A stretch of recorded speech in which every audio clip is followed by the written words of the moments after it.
Max News. అధికార party అండదండలతో దొరికిన కాడికల్లా ఇసుక త్రవ్విస్తూ కోట్లు గడిస్తున్నారు. నిజామాబాద్ జిల్లా కోటగిరి, పోతంగల్, కొడిచర్ల, సుంకిని, కల్లూరు, మంజీరా నదిలో ఇసుక మాఫియా చెలరేగిపోతుంది. ఈ విషయంలో రెవెన్యూ శాఖ, ముఖ్యంగా పోలీస్ శాఖ పట్టింపు లేకపోవడంతో ఇసుక మాఫియా దందా 3 ట్రాక్టర్లు 6 టిప్పర్లుగా వరదలుతుంది. ఏ శాఖకు ఎంత ముడుపులు ఇవన్నీ ఇచ్చి అక్రమ ఇసుక దందాకు తెరలేపారు. ఈ విషయంపై కొంతమంది రైతులు బోధన్ సబ్ కలెక్టర్ వికాస్ రాజుకు లిఖితపూర్వకంగా ఫిర్యాదు చేయడంతో ఆయన స్పందించారు. సబ్ కలెక్టర్ స్థానిక రెవెన్యూ అధికారులు కానీ ముఖ్యంగా కోటగిరి మండల పోలీస్ శాఖ భారీ ఎత్తున ముడుపులు, మామూలు మత్తులో ఉంటూ ఇసుక అక్రమ దందా అరికట్టలేకపోతున్నారని రైతులు ఫిర్యాదు చేశారు.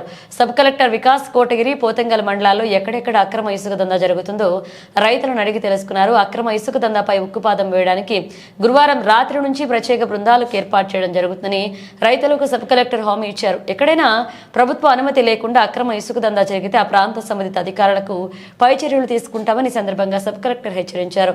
గురువారం సాయంత్రం హంగార్గా, మంజీరా నదిలో జరుగుతున్న ముఖ్యంగా కోడిచ్చాల గ్రామంలో కల్లూరు రోడ్డుకు అక్రమ ఇసుక డంపులు, కుప్పలు గత కొన్ని రోజుల క్రితం తహసీల్దార్ ఎంఆర్ఓ చేసిన ఇసుక త్రవ్వకాలను ఆగడం లేదు. 15 టైలర్ లారీలు ఇసుక నింపుకుని ప్రతిరోజు వెళ్తున్నాయి. ఈ మంజీరా పర్యాక ప్రాంతంలో అక్రమంగా ఇసుక మాఫియా రవాణా మహారాష్ట్ర తరలిస్తున్నారని రైతుల ఫిర్యాదు మేరకు ఇసుక కుప్పలు టైం లొకేషన్తో ఉండడం వల్ల సబ్ కలెక్టర్ వికాస్ రాజ్ ఈరోజు 5 గంటల మందిర నదిలో అక్రమ ఇసుక తరలిస్తున్న వ్యక్తులను కఠినంగా చర్యలు తీసుకుంటామన్నారు.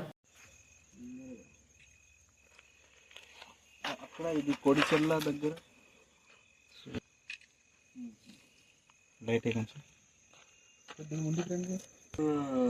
లాగిన్ ఐడి ఉంది మన దగ్గర. వేరే పర్సన్కి కూడా యూజ్ చేయవచ్చు.